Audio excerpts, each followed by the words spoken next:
سعد اوقاتكم يا احلى متابعين. اليوم رح نعمل مع بعض الهريسة. بدنا الهريسة كيلو سميد خشن، نص كيلو سكر، ونص كاسة قطر، وراس المعلقة كربونات الصوديوم. بنحط السكر نص كيلو فوق كيلو السميد، وبنحط براس المعلقة شوي صغيرة كربونات الصوديوم.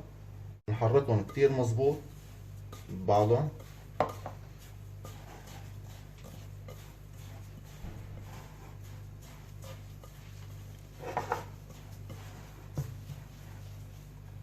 وبننزل فوقهم القطرات، ونحركهم كتير منيح حتى كل حبة سميد تشربوا من القطر بهذا الشكل. وهلا بعد ما شرب السميد كلياته القطر اللي معنا، بننزل لهم مي دافية. بنحط اول كاسة وبنحركها هيك بهذا الشكل، هيك بنعمل اصابعنا وبنحركهم.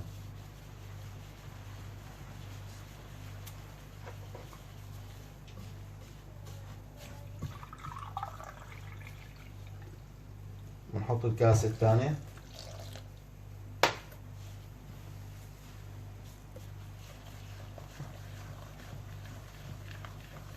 بهذا الشكل. بس بنخليهم يشربوا الميات، تحريك بس تحريك بدون ما نعجن عجن.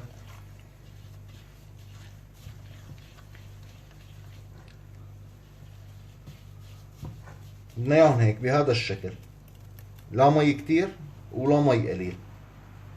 هلا بنغطيهم بستريتش ونخليهم يرتاحوا 5 ساعات، وبعد 5 ساعات بنرجع لكم. وهلا بعد ما ريحناها 5 ساعات نشيل عنا الستريتش.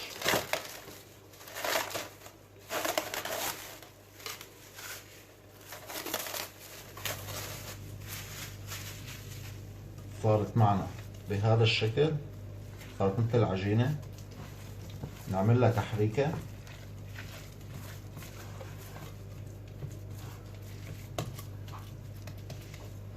نحطها على جنب، ونجيب صينيتنا اللي بدنا نمدها فيها. نحط معلقة طحينة،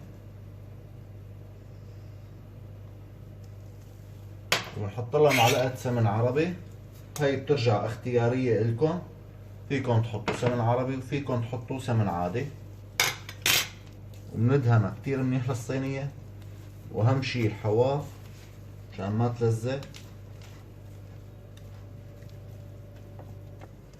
وهلا بعد ما خلصنا دهنة، واهم شي الحواف تبعوتها دهناهم، بننزل العجينة تبعنا كلياتها بالصينية.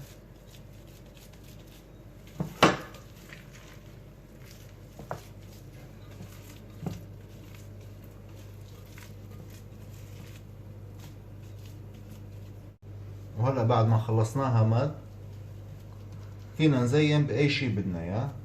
انا رح زين بفستق حلبي، فيكن تزينوا بلوز، فيكن تزينوا بفستق عادي، بأي شي انتو بدكن اياه. وهلا بعد ما وزعنا الفستق، بنعمل لهم ضغطة صغيرة هيك بإيدنا عشان يثبتوا على العجينة.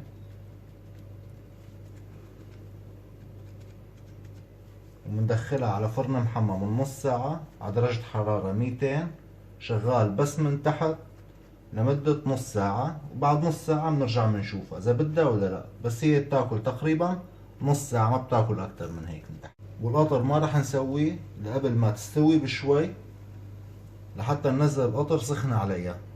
هاي ما بينزل لها غير قطر سخن، قطر بارد ما بينزل عليها أبدا. بعد ما صار لها نص ساعة بالفرن بنطلعها وبنقطعها عشان نرجع نرجعها على الفرن. بنطفي من تحت وبنشغل من فوق بس ليتحمر وجهها. وفيك بتقطعوها انتو بالشكل اللي بدكن اياه. انا رح اقطعها مربعات. وهلا بعد ما قطعناها بهذا الشكل، بدنا نرجعها على الفرن على الرف الفوقاني حوالي 10 دقايق لين ما تتحمر وتاخد وجه. وبنسوي مع بعض القطر. هلا فينا نطلع احنا شقفة نتأكد منها اذا من تحت الاحمرار تبعها منيح او لسه بدها بعد. بهذا الشكل هيك وضعها تمام.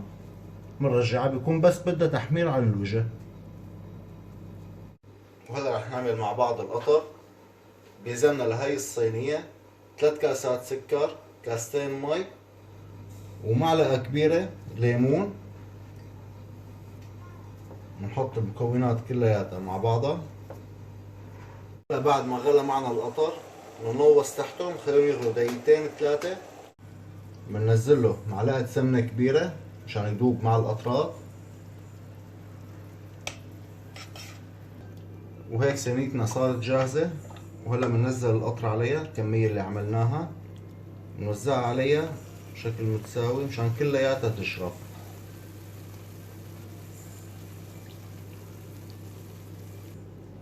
وهلا بعد ما حطينا لها قطراتها كلهم راح نتركها ساعتين مشان تشرب القطر.